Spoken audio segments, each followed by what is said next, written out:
This is going to be my first attempt at making a short video, which probably means it'll be longer than anyone would watch anyway. It's content about lighter than air travel, about zeppelins and airships. It's from a longer talk that has a bunch of sprawling other chapters, but this one's just going to be on the history of airships. What you see on the screen right now is Cecil B. DeMille's first talking picture. It's called Madame Satan. It's not really worth watching, but this scene shows revelers in New York City, I think crossing over to New Jersey, to go up a short tower, a short landing mast, and into a big mast ball inside a zeppelin, inside an airship. And it helps show you a couple of things. One, the incredible enthusiasm for lighter than air travel in 1930, and two, the complete misunderstanding of what that even looked like. So as they go up to the top of the mooring tower and they go into the airship, they're suddenly in a cavernous space that's perfect for a big dance party. But I wanted to start with it to help you just appreciate the enthusiasm of the time for lighter than air travel, and I'll end with it to give you a nice ending bracket. So the first chapter is just, what is an airship anyway? There are a bunch of different terms and technologies that I'll use throughout this, and we should spend a moment demystifying those so we're on the same page. Heavier than air travel involves anything that weighs more than the atmosphere, figuring out a way to get through it. So a bird is a great example. It's heavier than air, but uses power and lift and acceleration to move through the air. When humans saw birds, we tried to figure out a way to replicate that. And so we did things like gliders that could float through the air, but we couldn't power them. It was really a fantasy until 1903, when we attached gliders and power sources and made heavier than air flight possible. But that still really wasn't anything that could carry passengers. Lindbergh arrived at the first non-stop solo flight across the Atlantic in 1927. Mail carriers started carrying mail in 1930. In 1939, the Yankee Clipper was able to cross the ocean in 29 hours. And it wasn't until World War II forced advances to really get cross-Atlantic nonstop flights going.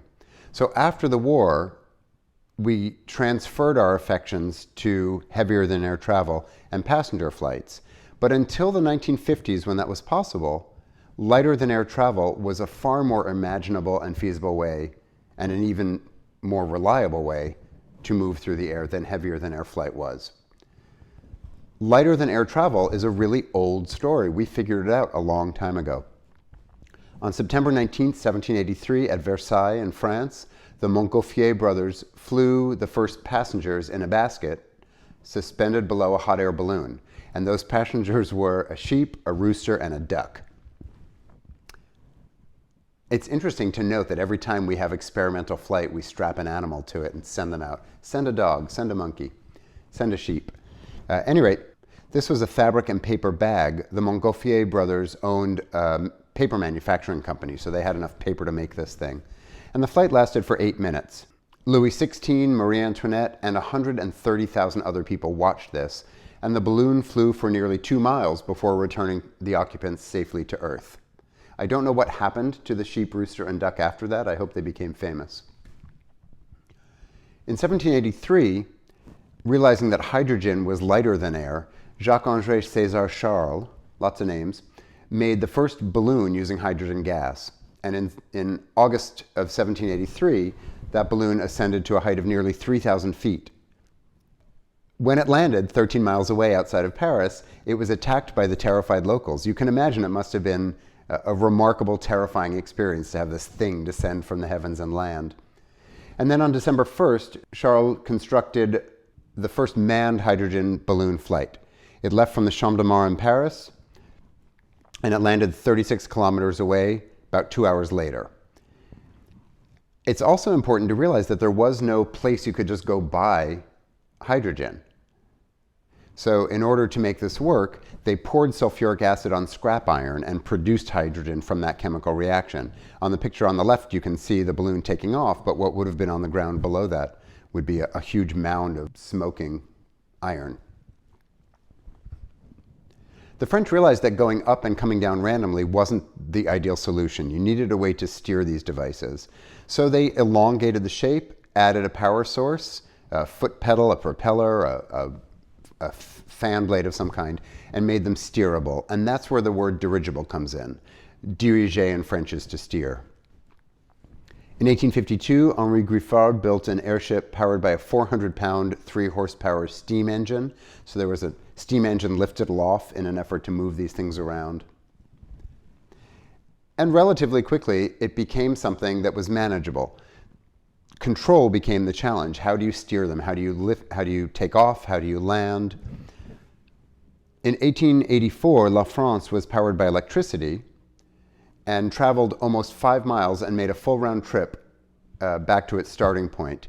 And then in October of 1901, Alberto Santo-Dumont, who's a crazy character, won 125,000 francs because he flew his ship from Parc Saint-Cloud around the Eiffel Tower and back, making him one of the most famous people in the world at the time. The next step forward was to scale this up because the dirigibles that the French were making could hold a passenger or two. But it was realized pretty quickly that if this was going to be useful for anything, it had to be on a much bigger scale. And that took Count Ferdinand von Zeppelin to figure out. He had traveled to America and served as an observer with the Union cavalry during the Civil War and saw the use of balloons to observe and report on Confederate troop movements. And the relationship between air travel and war is a pretty strong one. But back in Germany, he scaled up air travel by building a rigid infrastructure of duraluminum, an aluminum alloy. And that allowed a much, much larger capacity container to have hydrogen in. The LZ-1 was launched in Germany in front of 12,000 spectators in 1900, and it was the largest thing that had ever been built to fly. A few innovations were required to make this work. The first innovation, which I'm going to make a second video about later because you don't want too much of that right now, is the hangar. Big airships need a big building for protection and construction, and a lot of how we learned how to make buildings without columns in the middle came from this exploration of how to house a Zeppelin. It also was built usually on water because taking off and landing on land was unimaginable at that time. Being able to rotate the building to take advantage of the wind was important, so water was the perfect place for this. So the first innovation is the hangar. The second innovation was the gas cells. The gas was a commodity. It was very expensive to produce and to use, so it had to be transferable from one vessel to another and protected.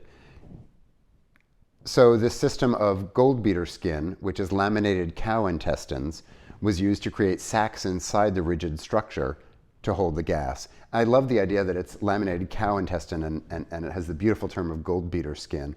We do that a lot. We give a pretty term to a sort of gruesome thing. So this is what's called a rigid airship because it has a framework. The third innovation that was required was aluminum. Aluminum had been in use since the 1820s, but it wasn't until the 1880s that we could really refine it using electricity and build up enough aluminum to produce something with it. Duraluminum is also called duralumin or dural. It's one of the earliest age-hardening aluminum alloys. So copper and manganese and magnesium are added, and it gets harder just with age. You don't have to do anything to stress it to harden it. So it was the perfect material for making these structures. I have the picture of the Washington Monument in there just to point out that in 1884, aluminum was so precious that when we built the Washington Monument, we put a pyramid of aluminum at the top as a celebration of our ultimate value and achievement. With those three basic components in place, lighter than air travel was ready to take on passengers. And from 1909 on, DELAG, which was the German airship transportation company, offered regular sightseeing and travel flights in Germany. By 1914, by the beginning of World War I, more than 34,000 passengers had enjoyed more than 1,500 flights. So this was really successful business. But if I get that back to our desire to cross the ocean, because that was the ultimate goal, to speed up transport, the first Atlantic dirigible flights were made in 1919. The British R-34 dirigible flew from Scotland to Long Island, but it was really rugged travel and not ready for passengers. It was still an adventurer's sport. By 1928, the German Graf Zeppelin was ready to cross with passengers and did so from Germany to Lakehurst, New Jersey, with worldwide notice bordering on frenzy. It took 111 hours and 44 minutes, which is only 5 days. And it's really important to point out that in 1928, 5 days was the same amount of time as a steamship took to cross the ocean after almost 100 years of improvements and development. So airships were really quickly as good as steamships. Between 1931 and 1937, the Graf Zeppelin crossed the South Atlantic 136 times. It was a really active trade. And I think this picture really beautifully helps you see the scale of that, because those tiny little dots are people. It's interesting to look at the interiors because, for want of any better precedent, designers looked to hotels. It was like a combination of a train experience or a boat experience and a hotel experience. So it's not any kind of advance in design. There's nothing modern or engineered or innovative about these interiors. And that's also true for the passenger compartments, where there were sofas that converted to beds, just like in a train. The Graf Zeppelin made a total of 590 flights and carried 34,000 people, but only just over 13,000 of those were paying passengers. It took an enormous crew to man these ships. Zeppelin routes across the Atlantic established new connection points between continents, and with that, new trade and new communication. So Brazil, Germany, Mexico, New Jersey, Toronto, Britain, there were new ways that different areas were connecting. And we were also starting to learn more about the wind patterns above the planet and how to use those to aid travel. On May 12th in 1926, the Italian Norge, which was a semi-rigid airship, so that was a big soft fabric sack above with like a hard keel and gondola below, combining sort of the best of both technologies. And it was the first aircraft confirmed to fly over the North Pole. Captain Umberto Nobile, on the left, was the captain of that ship, and there's his dog who went everywhere with him. And this set off a crazy enthusiasm for not only airship travel, but for Italy, for the North Pole, for all sorts of romantic ideas about where you could go. And then in 1929, the Graf Zeppelin made its most famous flight. It went all the way around the world, just over 21,000 miles, and it did it in 12 days and 11 minutes of flying time. It took longer than that altogether, but that's how much time it was in the air. The flight was sponsored by William Randolph Hearst, who paid for about half the cost of the flight, and in return he got exclusive media rights in the United States and Britain. And this was the first ever nonstop flight of any kind across the Pacific Ocean. So lots of firsts were happening. And at this point, the mania for airship travel is in full force. My next chapter is looking at how airships inspired and what they inspired. And the fever was everywhere. By 1928, Zeppelins were absolutely everywhere around the planet and had already been inspiring imagination for 30 years. So every country produced an image of the Zeppelin with it in the background. There's Mount Fuji in the background, there's Hawaii in the background, Egypt in the background, Brussels in the background. Everybody needed to have an image connecting themselves to this new era.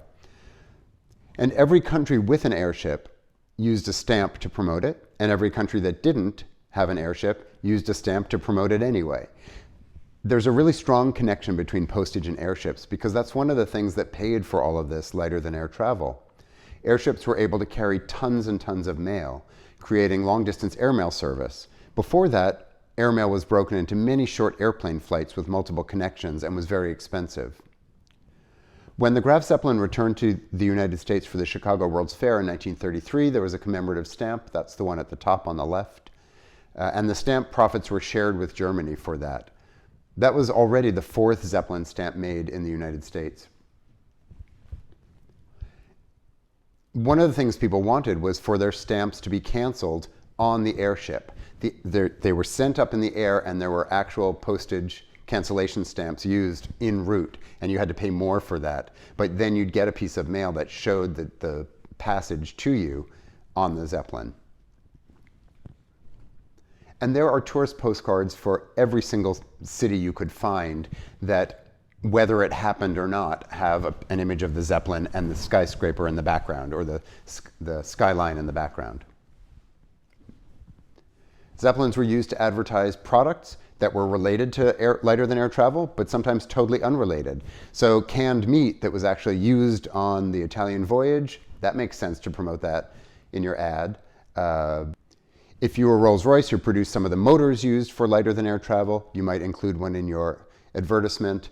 But then you start to get things like an amusement park, or cheese, or bread, or even sewing needles. It didn't really matter anymore if what you were advertising related to lighter than air travel. You were going to slap that on the ad somehow. All throughout design and manufacturing, there's evidence of the enthusiasm for lighter than air travel. These are 2 different cocktail shaker sets that fold up to become Zeppelins. These are a bunch of children's toys and an amulet made of aluminum that help celebrate lighter than air travel. These are a bunch of young adult novels. I've read 2 of these. They're gripping. You know, before Harry Potter, there was this. So let's look for a moment at how the rest of the world caught up with the Germans. The Germans developed Zeppelins and were way ahead of everyone else in understanding and developing this technology. In World War I, the French captured an intact Zeppelin, the L-49. It crashed and broke, but it wasn't destroyed. And they let their allies, the British and the US, inspect it and create technical drawings to produce their own from this wreck. The Allied nations each went on their own way developing this, but based on the original source information. There were many problems with this as a way to share technology. The long-distance height climbers that the Germans were developing were designed to travel far and drop bombs on New York City and on London. And that's different than being a passenger or cargo ship. As a result, when we built replicas of that, or based our new airships on that technology, but shifted their function, some of the way they worked wasn't as reliable as it should be. Our understanding of the technology wasn't fully formed, but we were using it anyway. The British got involved by 1930 with the R-100. It crossed the ocean from Cardington to Montreal in 1930 and was intended as regular passenger service. It went 81 miles an hour, so pretty swift travel. The second British airship, the R-101, was sent out on a trial to India before it was really ready to do so. And we're going to see that happen a few times. Governments get involved to sort of maximize the enthusiasm about their new toys before they're really up to speed. As a result, the R-101 crashed in France in October of 1930 and killed 48 of the 56 people on board. It was a really gruesome crash. Because they didn't have the German experience developing and especially landing, there were all sorts of misinterpretations of the technology that led to big problems. So as a result, the British rigid airship program was canceled, leaving Germany as the only cross-Atlantic option. In 1931, it was decided to sell off the R-100 for scrap, and the entire framework of the ship was flattened by steamrollers.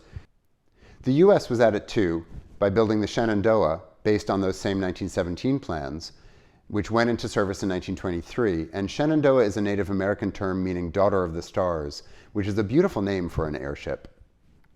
The Shenandoah was almost 700 feet long.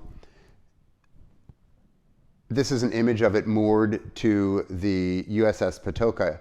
The lower image is right here in Rhode Island, where I am, off of Gould's Island. And it points out also that taking off and landing was still a challenge. So doing that from a mooring out in the water was a sort of safer experimental option.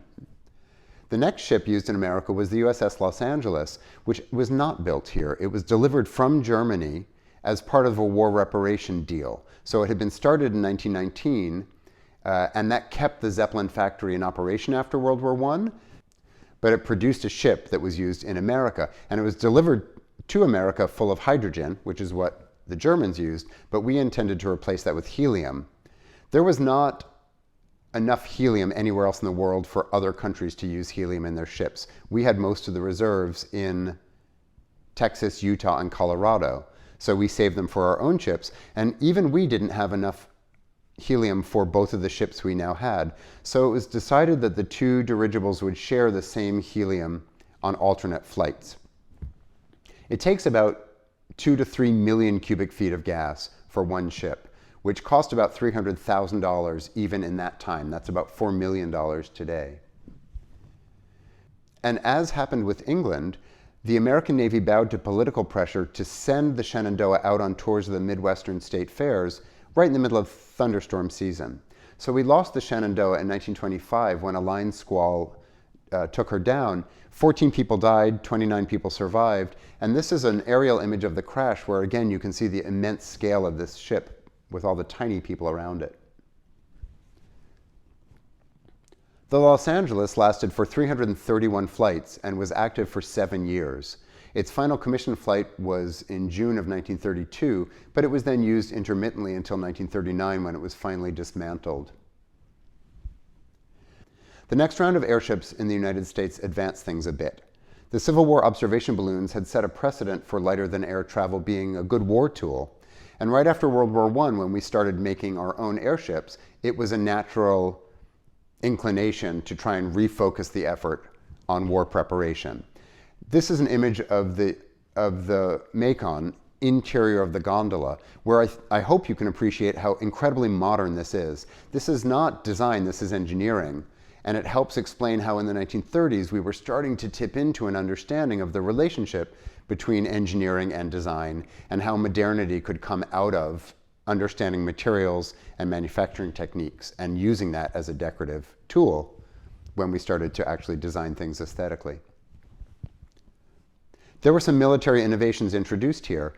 The launching of short-range airplanes from airships was a useful way to connect large vessels that stayed up high and moved quickly but weren't easy to steer or change directions with smaller, lighter, more nimble airplanes that could shoot and drop bombs.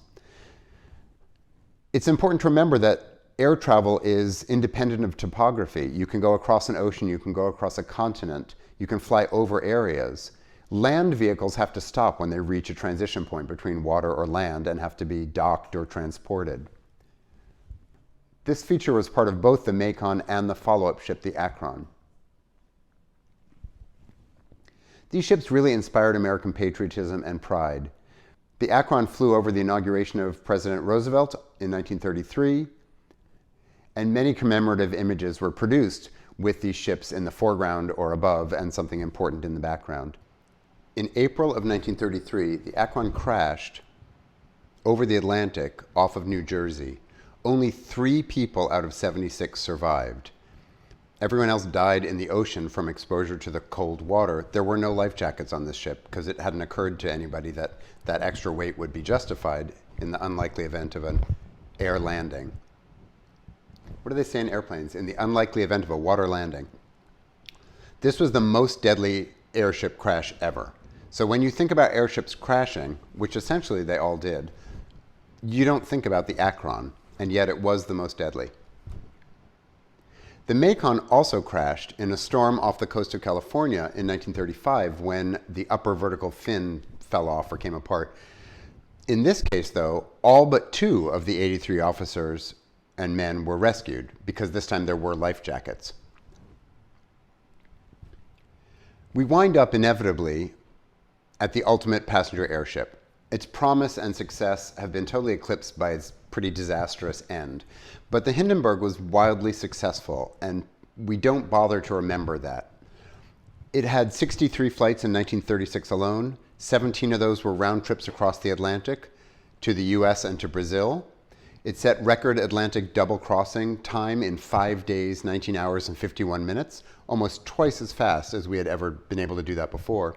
In the 1936 season, the airship flew almost 200,000 miles and carried almost 3,000 passengers and transported 160 tons of mail and freight.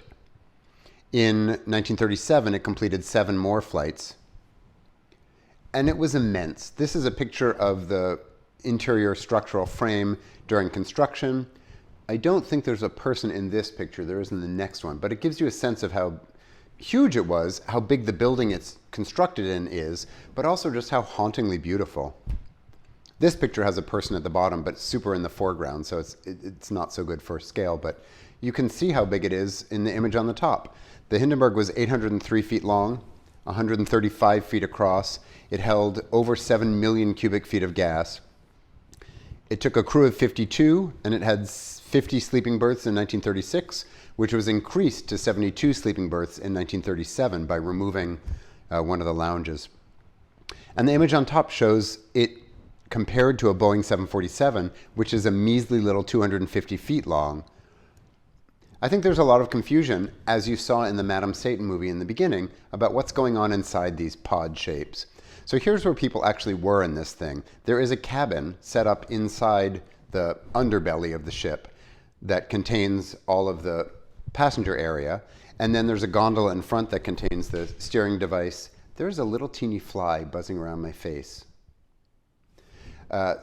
And the rest, there's a way for the crew to get along the keel for maintenance and access to the motors, but the rest is all the gas. The Hindenburg could boast 2 days to Europe, fastest crossing of the ocean ever, and exponentially faster than any ship could possibly do it. The image on the right is from that same travel brochure on the left, and it shows the arrangement of the compartments inside, with observation deck on the left, lounge on the right, passenger cabins in the middle. I find the interiors to be really inspiring because nothing else in 1937 really looked this modern. We were still toying with the idea of reduced surfaces and a more machine aesthetic as an everyday experience. But because the enemy in lighter than air flight is weight, all of these surfaces were designed to be as light as possible. So the walls are a sort of a covered foam panel. The furniture is aluminum. It's really early aluminum furniture. Each cabin measured about 6 by 5 feet, and the walls and doors were made of this thin, lightweight foam with a fabric covering. Each cabin had a fold-down desk and a wash basin. You can see it there on the left, made of a light white plastic. There were taps for hot and cold running water, and there was a small closet. And I love especially the aluminum ladder, where the aluminum has been perforated to reduce weight without reducing strength. There was also a smoking lounge, which you may think was ridiculous on a hydrogen-filled vessel. But I show it to you because it was a sealed compartment, which theoretically made it safe. But I also love that the murals on the wall were the entire history of lighter than air travel, all the way back to the Montgolfier brothers. As you all know, the Hindenburg crashed. It crashed in Lakehurst, New Jersey in 1937. Of the 97 people aboard, 36 died, which included 13 civilian or paying passenger casualties. And that was the first time passengers were ever killed in a dirigible accident. So that's one reason the Hindenburg was deemed more damning than any other crash. There were people who hadn't signed up for the danger of this necessarily. But also it was filmed. That it happened on film live and we could all watch it just brought the horror of this crash right to the surface. One of the reasons so many people could survive is that inferno was the rigid structure above the cabin area. The cabin and the gondola landed on the ground and people could get out as that was happening above them. If I have the energy, I'm going to post another video that talks about how lighter than air travel helped change our perception of our world when we could see it from above, especially when we could start photographing it from above. And then also the connection of airships to architecture, how we started to imagine that our tall buildings and airships could unite. But this talk, I just wanted to focus on the actual history of the airship and keep it really short for you. Most people credit the crash of the Hindenburg with the end of the lighter than air travel era. When we saw that gruesome movie, we gave up on the idea. That's not really true. It's not even remotely true. In fact, the Hindenburg crash happened very close to the beginning of World War II. In World War I, we had wood and fabric biplanes, but by World War II, we were starting to get monocoque construction, enclosed metal, heavier than air travel, airplanes. And World War II really supercharged our understanding of how they worked so that after the war we could scale them up and arrive at passenger travel in airplanes. As a result, we didn't want to cross the ocean in 2 days anymore. We wanted to cross it in hours. By the 1950s, we were able to travel across the ocean in an airplane. There was no reason to use this expensive, now sort of clunky seeming, lighter than air technology. Also, a really important part of this is that all of the lighter than air ships were very expensive, and they were all made with government funding, before the Depression, long before the Depression. When the Depression happened, that funding came up for renewal, and most of the programs were canceled. So any of the airships that happened in the 30s had been started already. After they were decommissioned or ceased existence, there weren't funds to redevelop that program. So for a bunch of reasons, we switched allegiances to heavier than air travel, and we're still there. But it's interesting to me that the sort of allure and glamour of lighter than air travel never goes away. We still love seeing the Goodyear blimp. There are still efforts every once in a while to revive the idea of lighter than air travel and get it going again. And I sometimes wonder why that is. Why are we so interested in technologies that we've moved past? Is there perhaps a solar future or some other method of reinvigorating lighter than air travel? Perhaps. But we continue to propose not only the existence of airships, but new ways we could incorporate them into our built world. This is the crash scene in Madam Satan, which invariably, of course, has to happen. And all the technologies they have to manage this, jumping into parachutes, can't possibly happen. But it is a more lovely prediction of how this gruesome end might play out. And of course, there's a moral story in how this crash plays out. The basic narrative of Madam Satan involves a faithful wife and an adulterous husband and a floozy mistress, and they each have an ending that suits them, where the faithful wife lands in the back seat of the car of young lovers and they all have a good laugh and she's fine. The husband lands right in the water where he deserves to be. And the floozy mistress crashes through the roof of a men's health club, still wearing her racy feather costume. Another aspect of this story that I really enjoy is how we took the architectural innovations of hangar building and turned them into the way we built buildings. A lot of how we build highways today owes its engineering existence to innovations developed for lighter than air hangars.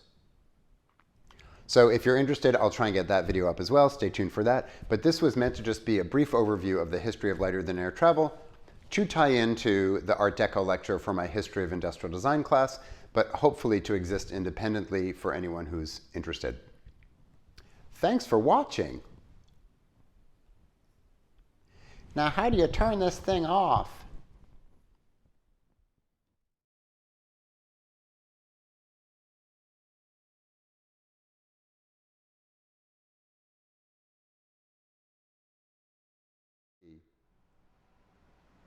Here comes the heat. I wonder if I should wait until that goes off.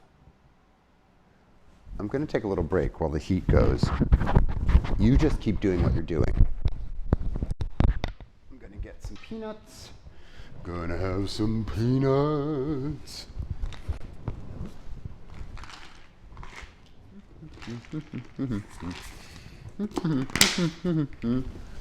Quarantine is fun.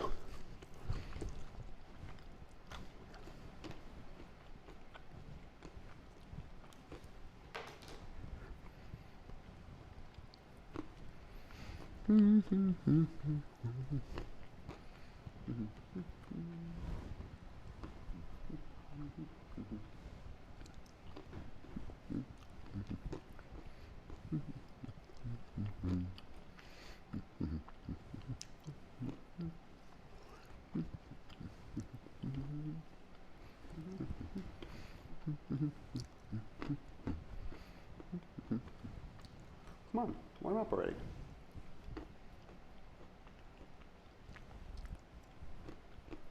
I'm getting tired of waiting. Should I just keep going?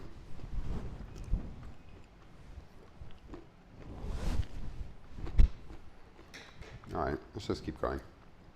No, let's have a sip of tea.